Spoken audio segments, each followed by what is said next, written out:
कर्मापिते च मधुरं मधुरं स्वरूपं कर्मापिते च मधुरं मधुरा स्मृतिश्च बुद्धिं प्रबोधय प्रभो मधुबोधशक्तिं विद्यां प्रयच्छ परमां परिभावयामि।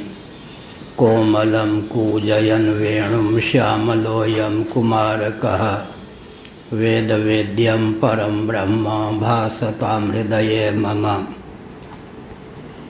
कूजन्तं राम रामेति मधुरं मधुराक्षरम् आरुह्य कविताशाखां वन्दे वाल्मीकिकोकिलं निगमकल्पतरोर्गलितं फलं शुकमुखादमृतद्रवसंयुतं पिबत भागवतं रसमालयं मुहुरहो रसिका भुवि भावुकाः। तृणादपि सुनीचेन तरोरपि सहिष्णुना अमानिना मानदेन कीर्तनीयः सदा हरिः।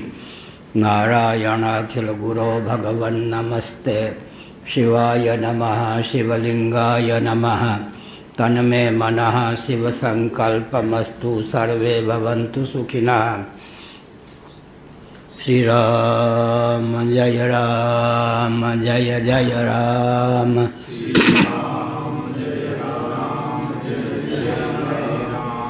धर्म की अधर्म का प्राणियों में विश्व का गौ माता की गोहत्या भारत सर्वभूत हृदय धर्म सम्राट श्री स्वामी करपात्री जी महाराज की, श्री जगन्नाथ महाप्रभु की, श्री बलभद्र महाप्रभु की, भगवती सुभद्रा देवी की। हर हर महादेव। गोविंद जय जय गोपाल जय जय।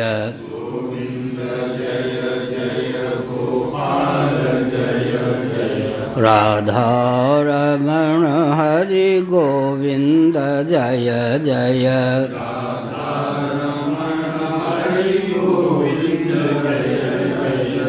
श्री कृष्ण गोविंद हरे मुरारे।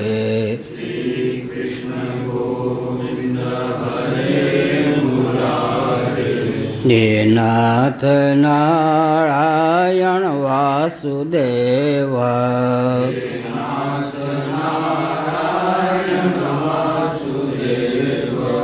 गोविंद जय जय गोपाल जय जय। गोविंद जय जय गोपाल जय जय। राधा रमण हरि गोविंद जय जय। राधा रमण हरि गोविंद जय जय। गोविंद जय जय गोपाल जय जय। गोविंद जय जय गोपाल जय जय। राधा रमण हरि गोविंद जय जय। राधा रमण हरि गोविंद जय जय। श्री वृंदावन विहारी लाल की जय। नमो महद्भ्यः शंभो शिव शिव शिव शिव शिव शिव नारायण नारायण नारायण। श्रीमद्भागवत सप्तम स्कंध 31 अध्याय 4 श्लोक 31 से 31 से।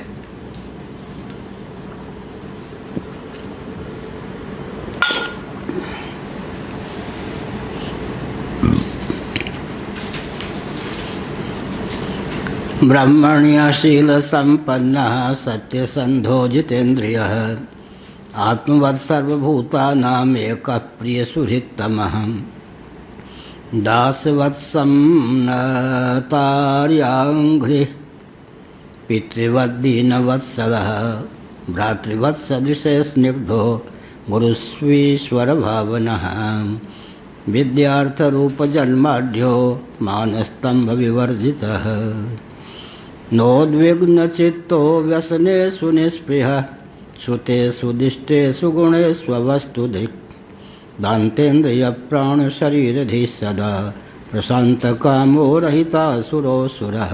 नारायण सबका भला हो।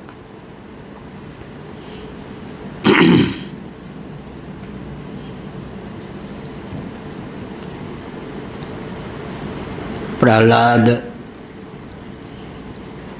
जिन्हें प्रहलाद के नाम से भी जाना जाता है, हिरण्यकशिपु के परम अद्भुत 4 पुत्रों में सबसे छोटे थे आयु की दृष्टि से। गुणेर महत पास कहा, लेकिन गुण की दृष्टि से महान थे। भगवान के संतों के उपासक थे। ब्राह्मणियाँ वे ब्राह्मणों के अनुगामी थे, भक्त थे। ब्राह्मणों से द्वेष करने वाला, द्रोह करने वाला सद्गति नहीं प्राप्त करता। लौकिक पारलौकिक उत्कर्ष भी उसे सुलभ नहीं होता है, शांति तो उसे सुलभ होती ही नहीं। ब्राह्मणों का जहाँ दायित्व है कि वे अपने धर्म को समझें और विधिवत यथा संभव उसका अनुपालन करें, वहाँ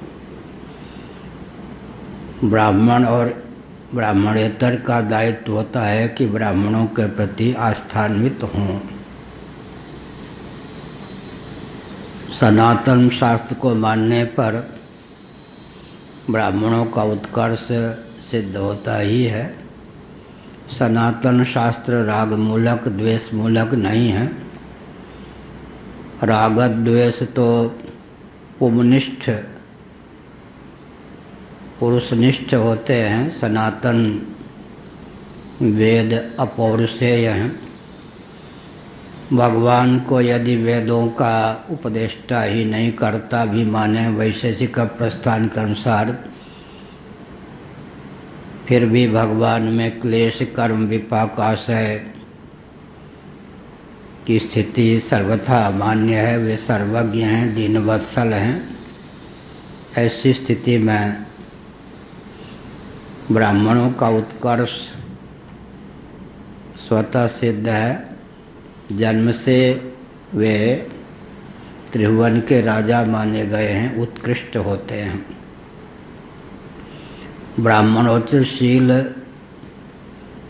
संपन्नता ही मुक्ति में हेतु है। गीता के 8वें अध्याय में शम, दम इत्यादि ब्रह्म कर्म माने गए। ब्रह्म कर्म स्वभावजम। आखिर जो जन्म से ब्राह्मण नहीं हैं, वे भी ब्रह्म को प्राप्त करना चाहें, ब्रह्मानुभूति के मार्ग पर उन्हें चलना ही होगा। तो ब्राह्मणोचित कर्म का आलम्बन, स्वभाव का आलम्बन लेना ही होगा। दूसरी बात यह है कि कृतज्ञता होनी चाहिए। विश्व को धर्मशास्त्र, अर्थशास्त्र, काम शास्त्र, मोक्ष शास्त्र ब्राह्मणों ने प्रदान किया। अपने लिए शिलोंच वृत्ति, अयाचित वृत्ति ब्राह्मणों ने रखी। जगत के शोषण में नहीं, पोषण में ही हमारे पूर्वजों ने अपने जीवन को अभिव्यक्त किया। अग्रज के रूप में, अग्रजन्मा के रूप में ब्राह्मणों को मनुस्मृति इत्यादि में ख्यापित किया गया है। प्रहलाद दैत्य कुल में उत्पन्न होने पर भी असुर कुल में उत्पन्न होने पर भी ब्राह्मणों के प्रति आस्थान्वित थे। यहाँ यह समझने की आवश्यकता यह है कि दिति के गर्भ से उत्पन्न हुए तो दैत्य कहे जाने लगे। अदिति दिति कश्यप जी की पत्नियों में थी ना, दिति भी पतिव्रता ही थी। उसके गर्भ से जो उत्पन्न हुए हिरण्यकशिपु हिरण्याक्ष, उनकी परंपरा में जिनका जन्म हुआ कौलिक नाम है दैत्य। लेकिन कोई कुल बदनाम हो जाए, दो चार व्यक्ति उसमें उपद्रवी हों, ठीक उसी प्रकार से दैत्य शब्द का अर्थ बुरा नहीं होता है। दिति की परंपरा में जिनका जन्म है उनका नाम दैत्य होता है। असुर शब्द का अर्थ भी निकृष्ट नहीं होता। असु प्राण, प्राणोपलक्षित अनात्म पदार्थों में रची पची मनोवृत्ति वालों को असुर कहते हैं। वैसे असुर का अर्थ होता है बलवान, बल का आश्रय है प्राण। बलिष्ठ व्यक्ति का नाम असुर होता है। लेकिन देहेंद्रीय प्राणांतःकरण का उपयोग न करके, सदुपयोग न करके जिन्होंने दुरुपयोग किया उन्होंने उस शब्द को ही विकृत कर दिया। मूलतः असुर शब्द प्रशंसा का द्योतक है। बलिष्ठ के अर्थ में शास्त्रों में पहले असुर शब्द का प्रयोग होता था। यह भी समझना योग्य है। राक्षस और राक्षस में अभेद माना गया है वाल्मीकि रामायण में। वो रक्षक होते थे, उन्हीं को राक्षस भी कहा गया। लेकिन यह तो राक्षस है, बदनाम हो गया। जैसे हरदोई जिला उत्तर प्रदेश में एक से एक अच्छे महात्मा हुए लेकिन कुछ व्यक्ति उपद्रवी हो गए तो अच्छा किस जिला के ये हैं? हरदोई जिला के, हरिद्रोही हदोई ये किस जिला के हैं? बांदा के। एक से एक अच्छे व्यक्ति बांदा में हुए, कोई क्षेत्र बदनाम हो जाता है। वस्तु स्थिति यह है कि असुर कुल में उत्पन्न होने पर भी प्रहलाद ब्राह्मण थे, ब्राह्मण के भक्त थे, ब्राह्मणों में आस्थान्वित थे। परंपरा से, जाति से स्वयं भी ब्राह्मण ही थे। यह भी समझने की आवश्यकता है। हमने कल बताया था, हमने तो आयु में संबंध में जो भी ब्राह्मण थे उनके चरण को छू करके उनका आशीर्वाद प्राप्त करके कुछ प्राप्त किया है। ब्राह्मणों के प्रति ब्राह्मण भी आस्थान्वित होते हैं। सबको होना ही चाहिए कृतज्ञता की दृष्टि से भी। शील संपन्न, शीलम परम भूषणम, अहिंसा सत्यस्तेय ब्रह्मचर्य परिग्रह, ये सब शील हैं। दुर्योधन बहुत कृष्ण हो रहा था। धृतराष्ट्र ने कहा महाभारत शांति पर्व, सुना है बेटा कि तुम बहुत दुबले पतले हो रहे हो, शोकातुर हो। हाँ पिताजी, कारण क्या है? पांडवों के ऐश्वर्य को देखकर मैं बहुत ही चिंतित हूँ, कष्ट प्राप्त कर रहा हूँ। धृतराष्ट्र ने समझाया, बहुत महत्वपूर्ण शीलाध्याय है महाभारत के शांति पर्व में। अगर तुम युधिष्ठिर के समान संपत्ति प्राप्त करना चाहते हो या उससे भी अधिक, तो पुत्र उनके प्रति द्वेष मत करो, द्रोह मत करो, शील नामक गुण को अपनाओ। युधिष्ठिर कोई अराजकता के बल पर समृद्धि नहीं प्राप्त किए हैं। युधिष्ठिर ने जो धन प्राप्त किया है वो शील के बल पर। व्यक्ति अपने जीवन में शील को प्रतिष्ठित करता है तो संपत्ति उसके पीछे पीछे चलती है। बहुत पहले की बात, पूज्य स्वामी अखंडानंद सरस्वती जी महाराज के आश्रम में वृंदावन में मैं रहता था। अपने स्वभाव से तो मैं परिचित था ही, आज भी परिचित हूँ। मैंने मन में सोचा कि पूज्य स्वामी अखंडानंद जी महाराज विद्वान और संतों के प्रति आस्थान्वित हैं। मेरे प्रति उनका बहुत लाड़ प्यार स्नेह अपनत्व है, लेकिन मुझ जैसे व्यक्ति को आगे इस स्थान पर रह पाना कठिन है। और उन दिनों कई व्यक्ति मेरे साथ थे, चिन्मयानंद जी आदि। कभी कभी पूज्य स्वामी अखंडानंद जी महाराज मुस्कुरा कर एक चुटकी ले लेते, अतिथि के अतिथि नहीं होते। अर्थ तो मैं समझता था, लेकिन मेरी भी लाचारी थी। तो शाहबाद जो हरदोई जिला में है, वहाँ गया। ओम जी जो आजकल विचित्र स्थिति में हैं, वो लाडले प्यारे थे।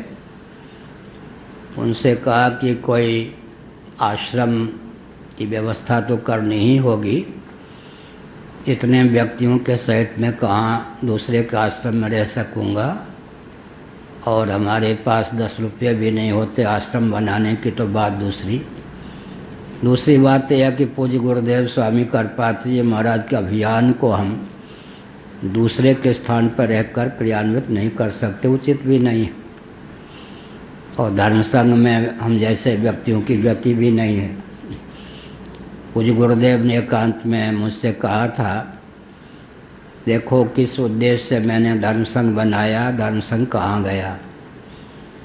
ऐसे ही एक दो संस्था का नाम लिया, किस उद्देश्य से हमने अमुक को आचार्य पद पर प्रतिष्ठित किया, लेकिन आचार्य का पद कहाँ गया। इन सब का तुम्हें ध्यान रखना है। उनका संकेत था सब में शोधन करना है और मेरे अभियान को विधिवत चलाना है। गुप्त मंत्रणा थी महाराज की। महाराज का एक प्रकार से आशीर्वाद भी था, शक्तिपात भी था, आदेश भी था। तो एक बहुत विशाल संस्कृत विद्यालय, जो विद्या संस्थान न रहकर केवल खंडहर जैसा था, एक सरोवर और आसपास आम के बहुत बाग, वहाँ हमको लोग ले गए कि आप चाहें तो यह स्थान हम आपको दिला सकते हैं, लेकिन आप बताइए कि आपके पास स्थान को चलाने के लिए व्यक्ति कितने हैं और धन कितना है। जगह ही हम दे सकते हैं, चलाने के लिए व्यवस्था हम नहीं दे सकते। हमने कहा जहाँ सुमति तहाँ संपत्ति नाना। सब मुँह देखने लग गए। उसमें राजा राम भी थे। राजा राम ने बहुत जोर लगाया तो उन्होंने कहा कि मैं 5,000 तक तो दे सकता हूँ, महीना नहीं, कुल 5,000 की व्यवस्था कर सकता हूँ, उससे अधिक उदारता दिखा भी नहीं सकते। हमने मुस्कुरा दिया, मुझे 5 पैसे नहीं चाहिए। सब मेरी ओर देखने लगे, क्या कहा आपने। मैंने कहा कि जहाँ सुमति तहाँ संपत्ति नाना। मेरे जीवन में सुमति है तो संपत्ति आ जाएगी। बैंक में आपके कितने हैं। हमने कहा 2 रुपये भी नहीं। पास में कितने हैं। बहुत कठिनाई से वृंदावन पहुंच सकता हूं। तब आपको स्थान देंगे कैसे। 1-2 करोड़ की व्यवस्था हो तब तो आप चला सकते हैं। हमारी भाषा वो समझने से रहे, उनका स्थान हम लेने से रहे। तो जहाँ सुमति तहाँ संपत्ति नाना मेरे मुंह से निकले तो मुँह देखने लग गए। यहाँ भी एक विचित्र बात है। शील संपन्न, ये संपत्ति के स्रोत हैं। ब्राह्मण्य होना, जो ब्राह्मण के प्रति कृतज्ञ होता है वही ब्रह्म को प्राप्त कर सकता है। ब्रह्म शब्द देखिए, परमात्मा के लिए ब्रह्मा में भी ब्रह्म शब्द है या नहीं, और ब्राह्मण में भी ब्रह्म शब्द है या नहीं। और वेद को, शब्द ब्रह्म को भी ब्रह्म कहते या नहीं, इसलिए बहुत पवित्र शब्द है। संपत्ति उत्कर्ष के ये मूल हैं। ब्राह्मण्य ब्राह्मणों का जो भक्त होता है उनके प्रति आस्थान्वित होता है, कृतज्ञ होता है, उसे रिद्धि सिद्धि प्राप्त होती है, उत्कर्ष प्राप्त कर सकता है, वह ब्रह्म परमात्मा तक पहुंच सकता है। मैंने एक वाक्य कहा था, आपको ब्राह्मणों से द्वेष हो फिर भी ब्राह्मणोचित स्वभाव तो अपनाए बिना ब्रह्म की प्राप्ति नहीं होगी। समोदमः तो पंचदशी के प्रथम प्रकरण में कहा गया, प्रत्यासक्तिर्विशिष्यते, सामीप्य का महत्व होता है। प्रत्यासक्तिर्विशिष्यते, ब्रह्म की अभिव्यक्ति या प्राप्ति के अनुकूल ब्रह्म स्वभाव और ब्रह्म स्वभाव से संपन्न ब्राह्मण हैं, इसको तो मानना ही पड़ेगा। क्या ब्रह्म की प्राप्ति के अनुकूल ब्रह्म कर्म है, समदम इत्यादि, और ब्राह्मणों के स्वभाव के में वो ब्रह्म कर्म प्रतिष्ठित होते हैं। श्रीमद् भागवत का ये 7वां स्कंद है। अन्वितार्थ प्रकाशिका टीका में एक बहुत अच्छा वर्ण व्यवस्था को लेकर दृष्टिकोण टीकाकार ने प्रस्तुत किया। उन्होंने कहा कि किसी से पूछे, जो जानकार व्यक्ति है, पूछिए कि जल कैसा होता है। बरसता हुआ जो बादल, बरसता हुआ जो जल है, बादल जो पर्जन्य, बादल माने पर्जन्य, वृष्टि भी, लेकिन पर्जन्य कहते हैं बादल को। तो नभो भूमि परत भा ढावर पानी, वो जो बरसता हुआ जल है, वो जल का मौलिक स्वरूप है। वो शुद्ध होता है, मधुर होता है, पवित्र होता है, स्वादिष्ट होता है। जल का यह लक्षण व्यभिचरित नहीं होता। जल का जब कोई दार्शनिक लक्षण करेगा तो द्रवता युक्त हो, शीतल हो, मधुर हो, वही कहेगा ना। लेकिन जम्बू द्वीप में क्षार सिंधु से परिवेष्टित जो भूभाग है, उसमें खारे पानी की अधिकता है। यहाँ तो भगवान की कृपा है, क्षार सिंधु के तट पर हम लोग हैं, कुएं का जल बहुत मीठा है। यमुना जी के तट पर वृंदावन में जल खारा है, वहाँ मीठा होना चाहिए भूभाग का। तो अन्वितार्थ प्रकाशिकाकार ने बहुत बढ़िया लिखा, क्षार सिंधु का जो जल है नमकीन खारा, वो भी शीतल और मधुर ही है। उसमें जो खारापन है वो औपाधिक है या नहीं। इसी प्रकार ब्राह्मणों में यदि ब्राह्मणोचित शील नहीं है और सचमुच में ब्राह्मण वंश परंपरा से है, तो उसमें औपाधिक या संसर्ग मूलक न्यूनता समझें। अब जो महीनों तक जलयान में रहते हैं, पायलट आदि हैं, जलयान समुद्र में रहना पड़ता है 15-15 दिनों तक। वो तो समुद्र के जल को ही वाष्पीकरण की प्रक्रिया से मधुर बनाकर, पेय बनाकर पीते हैं।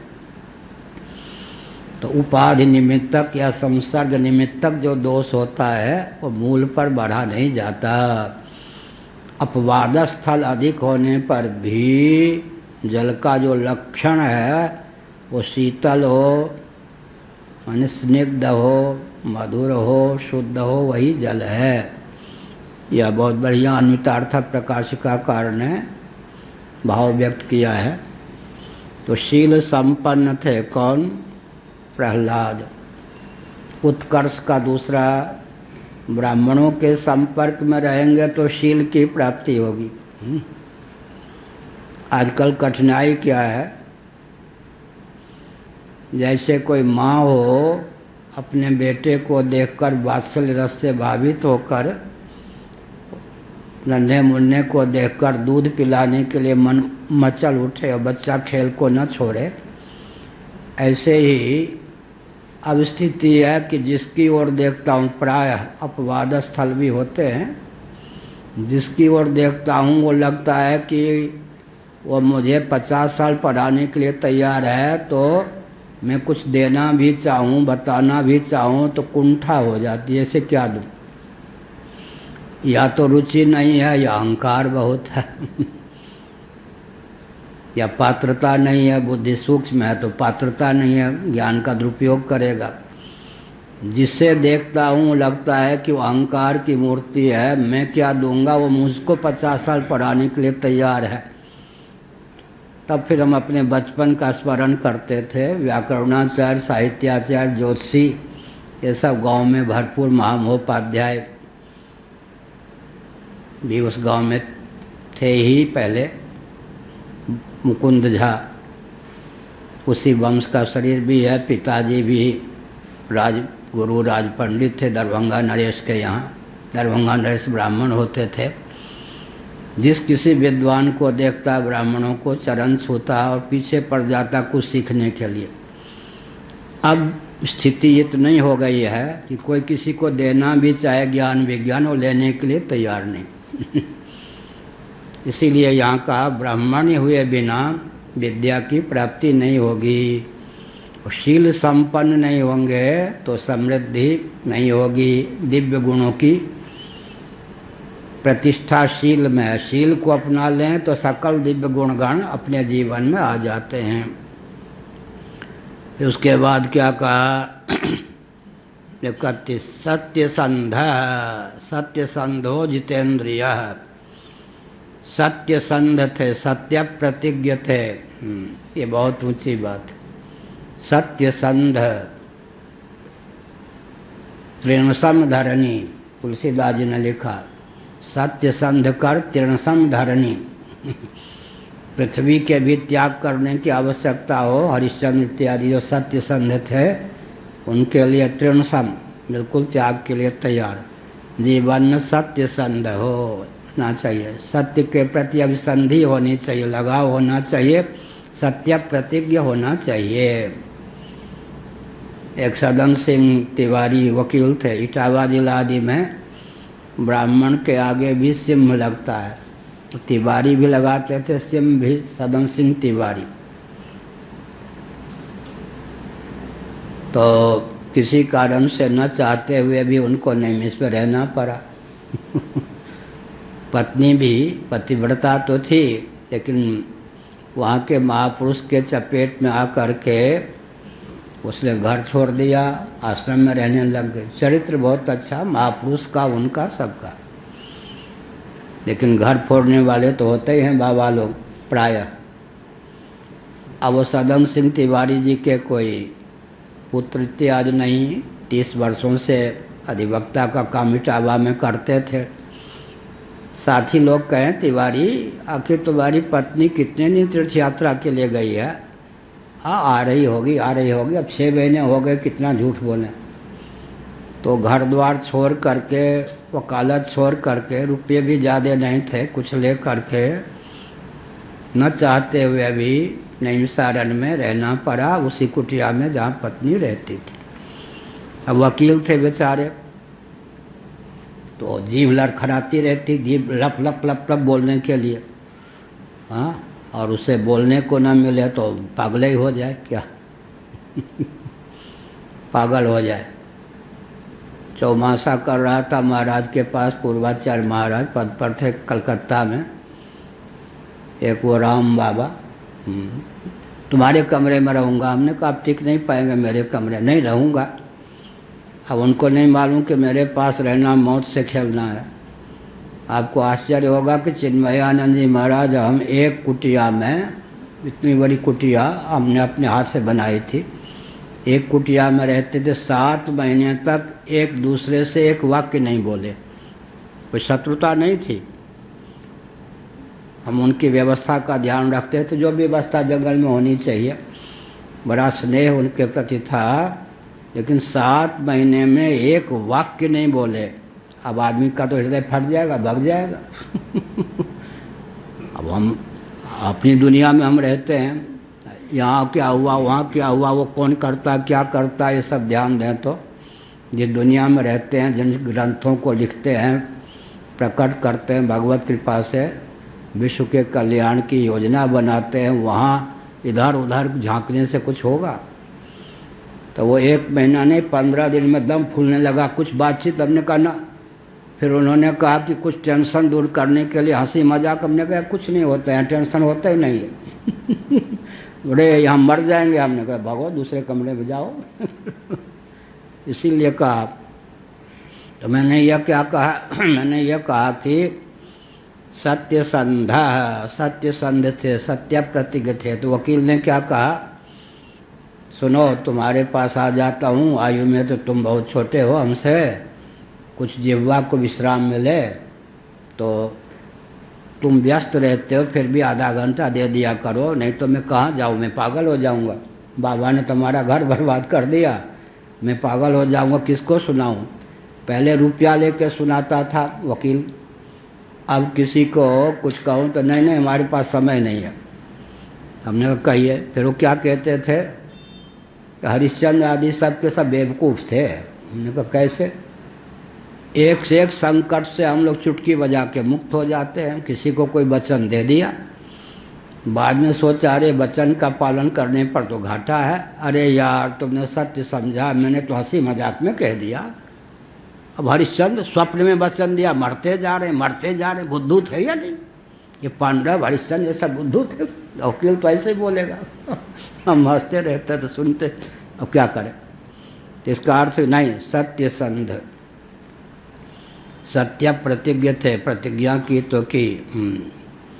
अब हमारे ये हैं, क्या नाम है उनका, पीछे जो बैठे हैं, सुरेश जी, दाढ़ी बाल, किसी पवित्र लक्ष्य को लेकर, मुझसे नहीं पूछ के अपनी ओर से, शायद गोरक्षा के लिए, राम जन्मभूमि के लिए, पता नहीं, राम राज्य बनाने के लिए। हाँ, राम राज्य जब तक नहीं, क्षत्रिय हैं बढ़िया, राम राज्य नहीं भारत में प्रतिष्ठित हो तब तक अखंड भारत, हाँ भारत की अखंडता के लिए अपनी ओर से दाढ़ी जटा नहीं कटाऊंगा। अच्छी बात, क्षत्रिय हैं, होने चाहिए। अब इनके पिता में तब करके ही सही छोड़ा है मठ में, तो परंपरा चलनी चाहिए, अच्छा है। सत्य संध, जितेंद्रिय, लेकिन एक विचित्र बात है, जितेंद्रिय तो कहा गया, जो जितेंद्रिय नहीं होगा वो सत्य संध, सत्य प्रतिज्ञ कैसे होगा? शील संपन्न भी कैसे होगा? और ब्राह्मणों का भक्त भी कैसे होगा? उनकी समर्चा कैसे करेगा? दोनों बात, ब्राह्मणों के संपर्क में नहीं रहेगा, उनकी सेवा नहीं करेगा तो जितेंद्रिय कैसे होगा?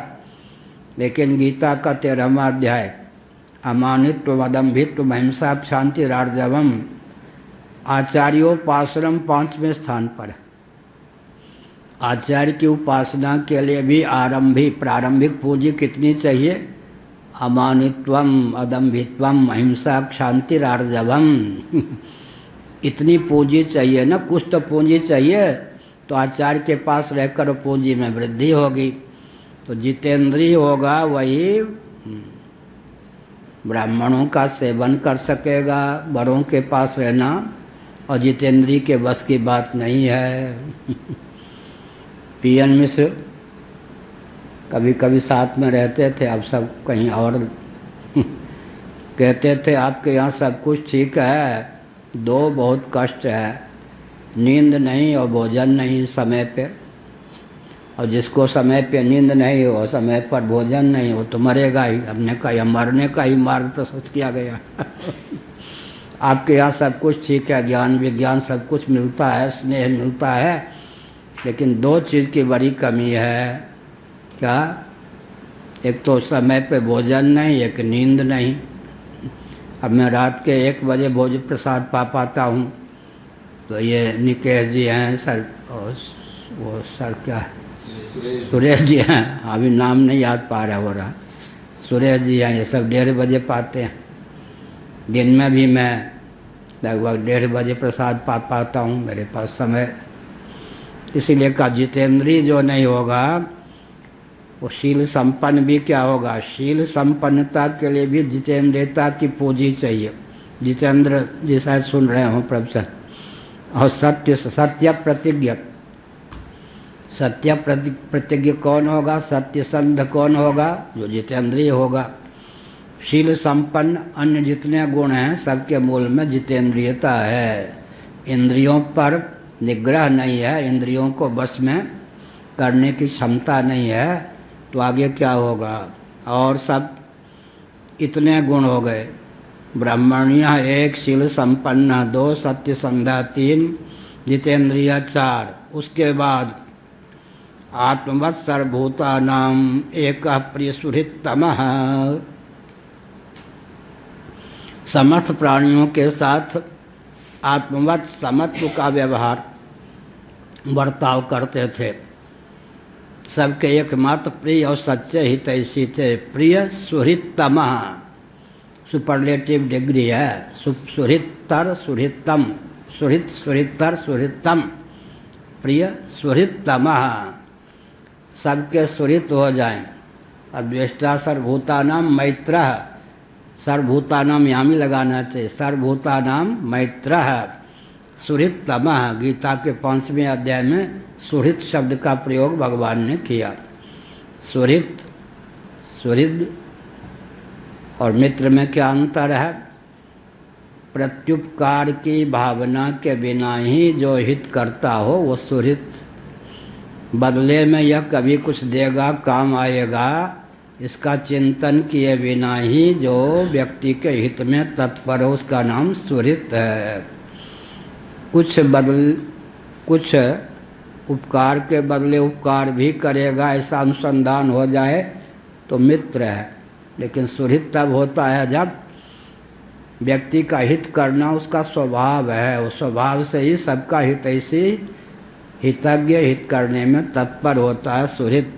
एकमात्र एकः प्रिय सुहृत्तमः, सबके एकमात्र प्रिय और सुहृत थे, सबके एकमात्र प्रिय थे और सच्चे हितैषी थे। लेकिन हिरण्यकश्यपु के क्यों नहीं हो पाए? थोड़े समय के लिए प्रिय हुए बेटा होने के कारण, लेकिन अंत में तो मारने का पूरा प्रयास किया। परंतु वो भी हिरण्यकश्यपु का भी भला ही चाहते थे। एक विचित्र बात है। आत्मवत् सर्वभूतानां यह पश्यत स पश्यति, क्या है? पद्म पुराण का वचन मैंने कल कहा था। आत्मना प्रतिकूलानि परेशान न समाचरेत, कम से कम इतना तो व्रत लेना चाहिए। आत्मना प्रतिकूलानि परेशान न समाचरेत, अपने प्रतिकूल व्यवहार अन्यों के प्रति भी न करें। गीता का 6वां अध्याय भी कल मैंने कहा था एक श्लोक, आत्मौपम्येन सर्वत्र समं पश्यति अर्जुन, सुखम वा यदि वा दुखम स योगी परमो मतः। यह इसलिए इतना तो हो कम से कम। इसकी बहुत व्याख्या है महाभारत के एक अध्याय में। क्या है? एक नंबर का हिंसक भी, चाहे वो व्याघ्र ही क्यों न हो, एक नंबर का हिंसक भी अपने प्रति, अपने सगे संबंधी के प्रति दूसरों से अहिंसा की भावना रखता है या नहीं? आतंकवादी भी सोचता उसे न कोई ठाई कर दे, शेर भी सोचता उसे न कोई ठाई कर दे। अहिंसा, सत्य, एक नंबर का अव्वल दर्जे का झूठ बोलने वाला भी झूठ बोलकर मुझे कोई क्या है चकमे में न डाल दे। एक नंबर का चोर भी सोचता है कि मेरी चुराई हुई संपत्ति को कोई चुरा के न ले जाए। एक नंबर का व्यभिचारी भी सोचता है हमारे साथ, हमारी बहू बेटी के साथ कोई व्यभिचार न कर दे।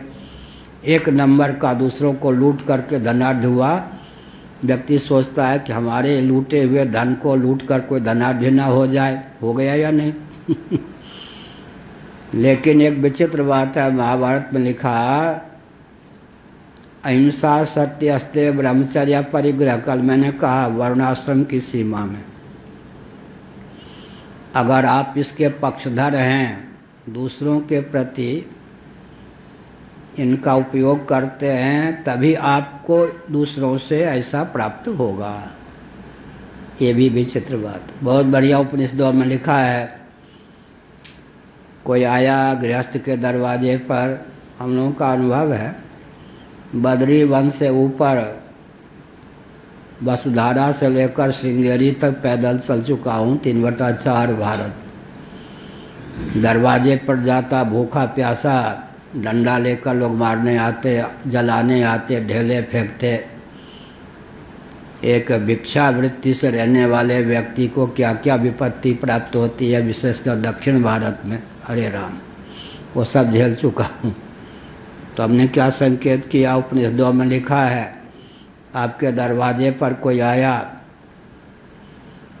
ये भी है कि आजकल डाकू संत बन के आ जाते, वो अपवाद की बात है, भगवान फिर रक्षा भी करते हैं। भक्त यहाँ स्थान नहीं, वो आप उसको नहीं कह रहे हैं। आज न सही कल कभी न कभी आपके सामने वो घाटी आएगी, जब आप किसी के दरवाजे पर जाएंगे, वहाँ इसी प्रकार का वचनामृत आपको सुनने को मिलेगा। अच्छा अच्छा आ गया, 2 रोटी दे देना, कल से मुँह मत दिखाना। वो आप उसको नहीं कह रहे। आपके जीवन में कभी वो घाटी आएगी जब आपके प्रति भी ऐसा ही कहा जाएगा। अच्छा अच्छा आइए बैठिए, जो कुछ हमारे पास है ग्रहण कीजिए, अन्न जल बहुत अच्छा है, ठीक है। आप उसके प्रति व्यवहार नहीं कर रहे, अपने प्रति ही कर रहे हैं। समय समय पर दर्शन दिया करिए, इस प्रकार का सौभाग्य सुलभ कराते रहिए। इसका मतलब क्या है, एक हाथ से दो, दूसरे हाथ से लो। इसीलिए आत्मवत् सर्वभूतानां आत्मौपम्येन सर्वत्र समं पश्यति अर्जुन, सुखम वा यदि वा दुखम स योगी परमो मतः। हमको भूख लगती है तो हम व्याकुल होते हैं। हमारे पास कोई पुरुष आवे तो सबसे पहले हम मुंह देखते हैं, गोरा है या काला, ये नहीं कहीं भूखा प्यासा तो नहीं है, क्योंकि बहुत भूख की मार पड़ी है, प्यास की मार पड़ी है जब बाबा हुए तब 60 वर्ष हो गए इस वेश में। बहुत भूख की मार, प्यास की मार, अपमान भी बहुत प्राप्त हुआ है। तो कोई आता है पुरुष तो कहीं भूखा प्यासा तो नहीं है। भूख की मार कितनी होती है, प्यास की मार कितनी होती है, सर्दी की मार कितनी होती है, गर्मी की मार कितनी होती है, वर्षा की मार कितनी होती है, अनुभव का विषय है। ओले पड़ते थे, आधी रात, घोर जंगल, मध्य प्रदेश, वर्षा ऋतु, सामने नदी, कपड़े, एक कटिवस्त्र, दूसरा कोई मान ले जो देह पोंछने वाले, सब भींगे हैं, शरीर यूं यूं कांप रहा है, सामने नदी है, अंधेरी रात है, कभी कभी बिजली में आगे की जगह दिखे, उस हालत में नदी पार भी करने पड़े। 3-4 किलोमीटर जाकर एक छोटा सा रेलवे, कोई पैसेंजर ट्रेन रुक जाती होगी, इतना बड़े भी, इससे भी आधा कमरा, वहाँ कांपते हुए रात भर बिताए, 2 दिनों के भूखे। सर्दी की मार, गर्मी की मार, अपमान की मार, भूख की मार, प्यास की मार कितनी होती है, ये सब मालूम है। तो ये क्या है, इन सब विपत्तियों के कारण। विपत्ति क्यों आई जी? सैद्धांतिक धरातल पर असैद्धांतिक व्यक्तियों से समझौता नहीं किया, इसलिए विपत्ति तो मोल ली गई ना। क्या एक बार राधेश्याम खेमका जी ने प्रयाग में कहा, माघ मेले में, आप शंकराचार्य का पद छोड़ दीजिए, रोज़ 5 बजे आ जाते थे पहले मेरे पास में। हमने कहा कि आपको पूछ के तो मैंने लिया नहीं है, और आपको पूछ के कहने पर छोड़ना नहीं है। जब छोड़ना है तो कोई मनाने भी नहीं, चल दूँगा।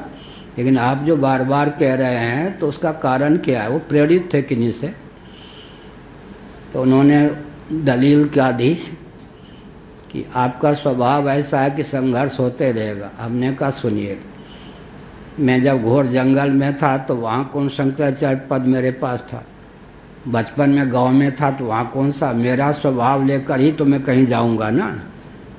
तो आपकी दृष्टि में ये मेरे सामने नई चुनौती है, मैं तो जहाँ जाता हूँ वैसे वहाँ चुनौती होती ही है। तो मैं अपने स्वभाव को नहीं छोड़ सकता।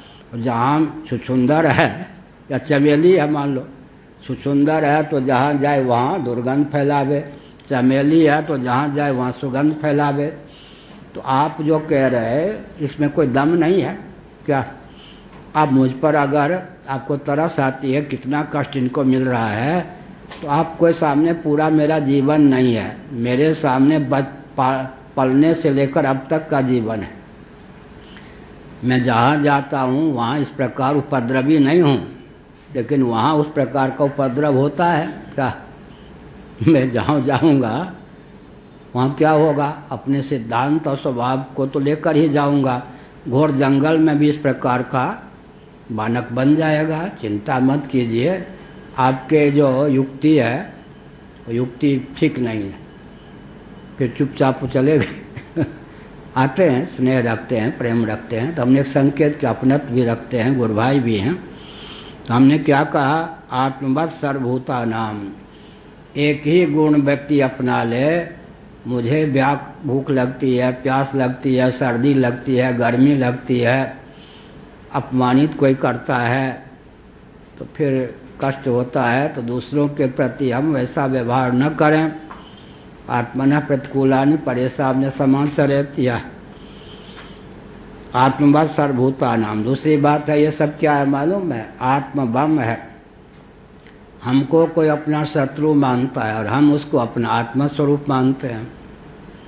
उसके जितने प्रहार हैं सुन लो। अमुक्तेश्वरानंद, यहाँ कोई होंगे अमुक्तेश्वरानंद दीवार के पीछे, मैं बहुत संभाल के ये देख रहे हैं कहाँ हैं छिपे हुए। आप अच्छी प्रकार सुन लो। मैं तो सर्प, बिच्छू, दैत्य, दानव, राक्षस, असुर सबको आत्मा ही मानता हूँ, आत्मा स्वरूप मानता हूँ। तो मेरे प्रति जो जादू, टोना, मारन, मोहन, उच्चाटन और जितने षड्यंत्र हैं कभी किसी के सफल नहीं हो सकते, न हुए हैं। जिसको हम या आप आत्मदृष्टि से देख लेंगे, क्या वो आप पर जितना प्रयोग करेगा मुँह की खाएगा। या तो हमारी दृष्टि से, दृष्टि का मोह प्रभाव से उसका मनोभाव बदल जाएगा, या आप उसका दूषित मनोभाव उसको मार डालेगा। दो में से एक तो होना ही है। अभी तो आर पार की बात हो गई, अब कुछ दिनों में घटना घटेगी विचित्र, कई घटनाएं घटेंगी। तो मैंने यह कहा, क्या कहा? आत्मवत् सर्वभूतानाम। इसका अर्थ क्या होता है? हम सामने वाले को आत्मा समझते हैं। आत्मा का अर्थ होता है परप्रेमास्पद। सर्वभूतेषु एकैकं भावमव्ययमीक्षते विभक्तं विभक्तेषु तज्ज्ञानं विद्धि सात्विकम्। हम किसी को आत्मा समझते हैं, अब वो हमको शत्रु समझता है, तो हमारी दृष्टि ही हमको सुरक्षित रखने में समर्थ है। अब उसकी दृष्टि ही उसको मारने के लिए पर्याप्त है। क्या? द्विचित कहूँ विश्राम न लहीं। द्विचित कहूँ कहाँ लिखा है? रामचरितमानस में। और गीता के 16वें अध्याय में अनेक चित्त विभ्रांता है मोह जाल समावृता है। द्विचित भी नहीं, दो जो है, एक से अधिक का नाम दो होता है। 2 मिनट अजहल लक्षण। 2 मिनट का अर्थ गिन के दो ही नहीं, 2 से अधिक भी। 2 ग्रास, 2 शब्द, अजहल लक्षण। 2 का परित्याग के बिना अतिरिक्त का भी ग्रहण होता है, अजहल लक्षण।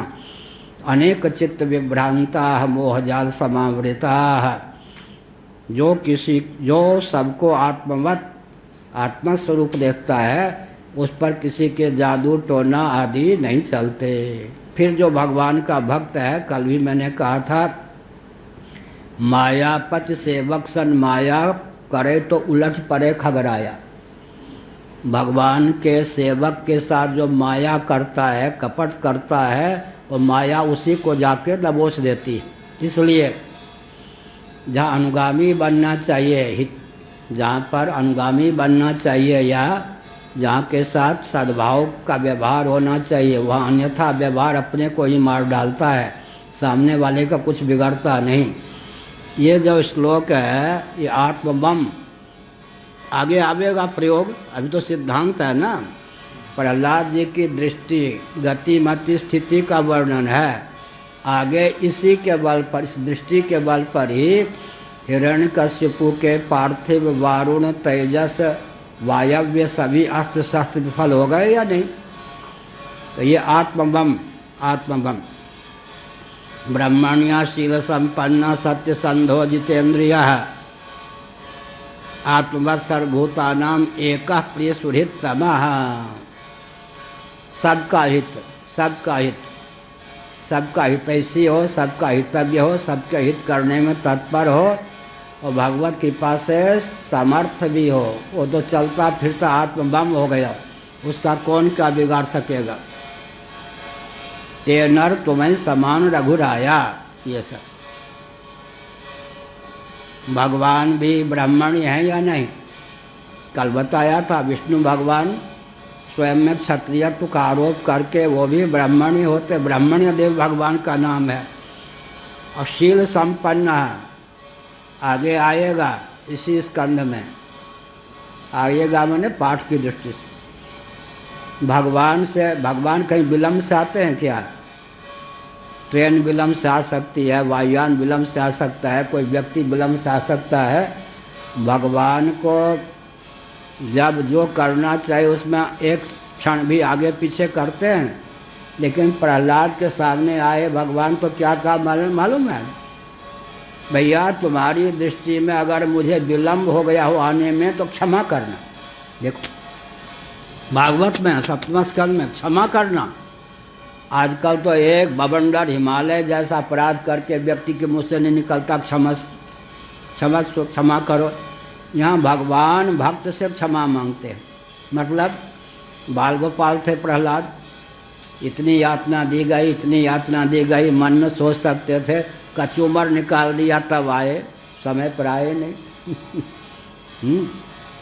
जैसे कोई बच्चा माँ से कहे अब तक की हालत हो गई भूख से परेशान, तब लाके थाल में भोजन लाई है, ऐसे।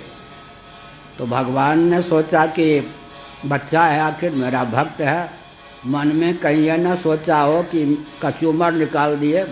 भगवान के प्रभाव से कुछ हुआ नहीं। भगवान कुछ पहले आ जाते तो कहा क्षमस्व। इसका मतलब अगर तुम्हारी बुद्धि यह कहती है कि मुझे प्रकट होने में कुछ विलम्ब हुआ तो क्षमा करो। वास्तव में भगवान तो जिस समय जो काम होना चाहिए उसी समय वो काम करते हैं या नहीं, यह है।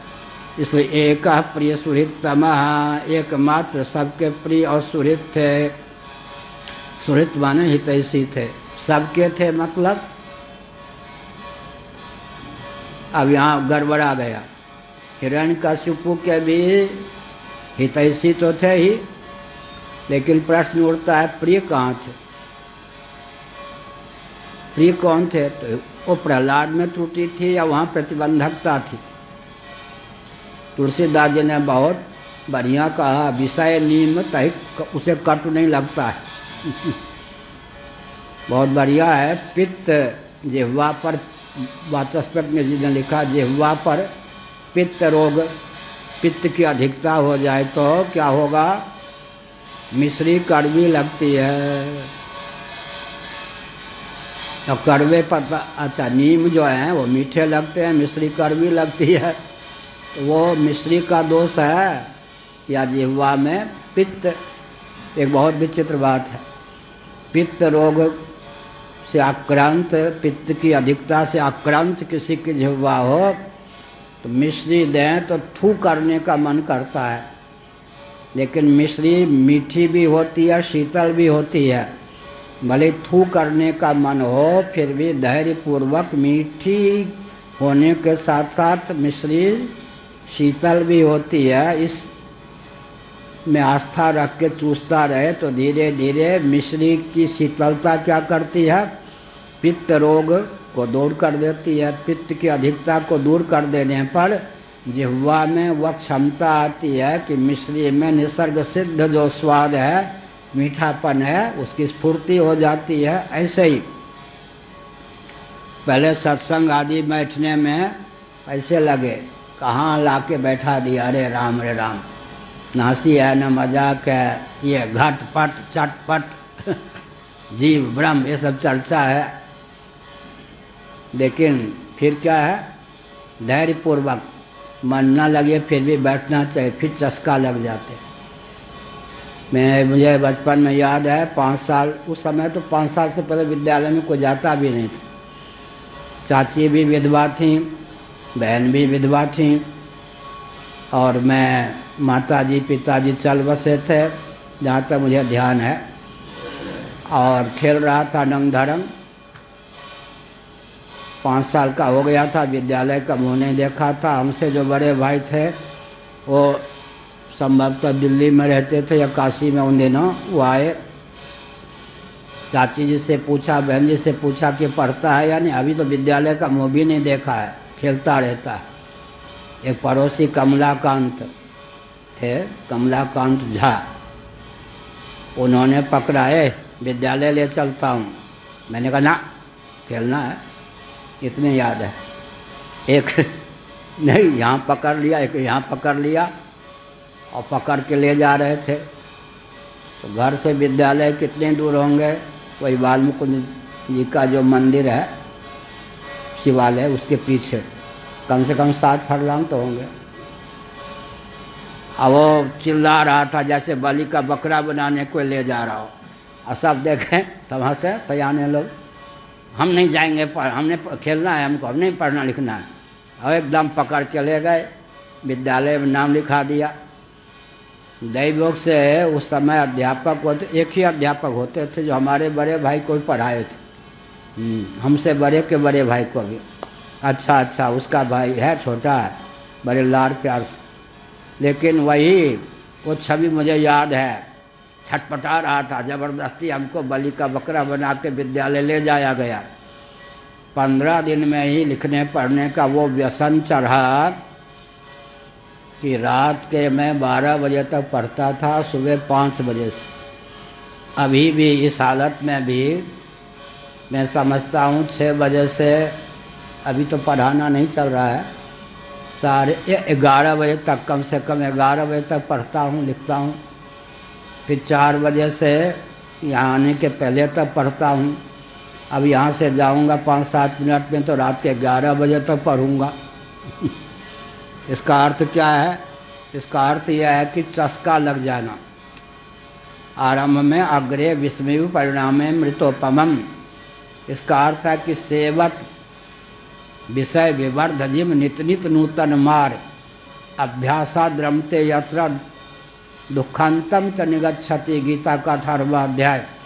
पहले कटु भी लगे, ये सब भगवान की चर्चा इत्यादि कटु भी लगे, धैर्यपूर्वक सुनना चाहिए। सुनते सुनते क्या होता है, रसो वैसा रस स्वरूप परमात्मा के यशोगान में व्यक्ति की प्रीति प्रवृत्ति हो जाती है। तो प्रहलाद के गुण थे, दासवत् सन्नतार्यांघ्रि, पितृवत् दीनवत्सलः, भ्रातृवत् सदृशे स्निग्धो गुरुस्वीश्वर भावना। क्या बढ़िया दिव्य गुण। विद्यार्थ रूप जन्माढ्यो मानस्तंभ विवर्जितः, ये सब दिव्य गुण हैं। प्रहलाद के थे का अर्थ क्या है? प्रहलाद के तो थे ही, अपने जीवन में अभ्यास पूर्वक इनको लाने का प्रयास करना चाहिए। दासवत् सन्नतार्यांघ्रि, आर्य, आर्य बड़े पुरुष। आर्य शब्द का प्रयोग, आर्य का अर्थ होता है श्रेष्ठ। संबंध आयु से जो श्रेष्ठ थे, चरणों में झुक जाते थे, सेवक के समान, दास के समान। दासवत् सन्नतार्यांघ्रि, पितृवत् दीनवत्सलः। देखो विचित्र बात है, दीनवत्सल थे। आयु तो छोटी थी प्रहलाद की, लेकिन गरीबों पर, दीनों पर पिता के समान स्नेह रखते थे।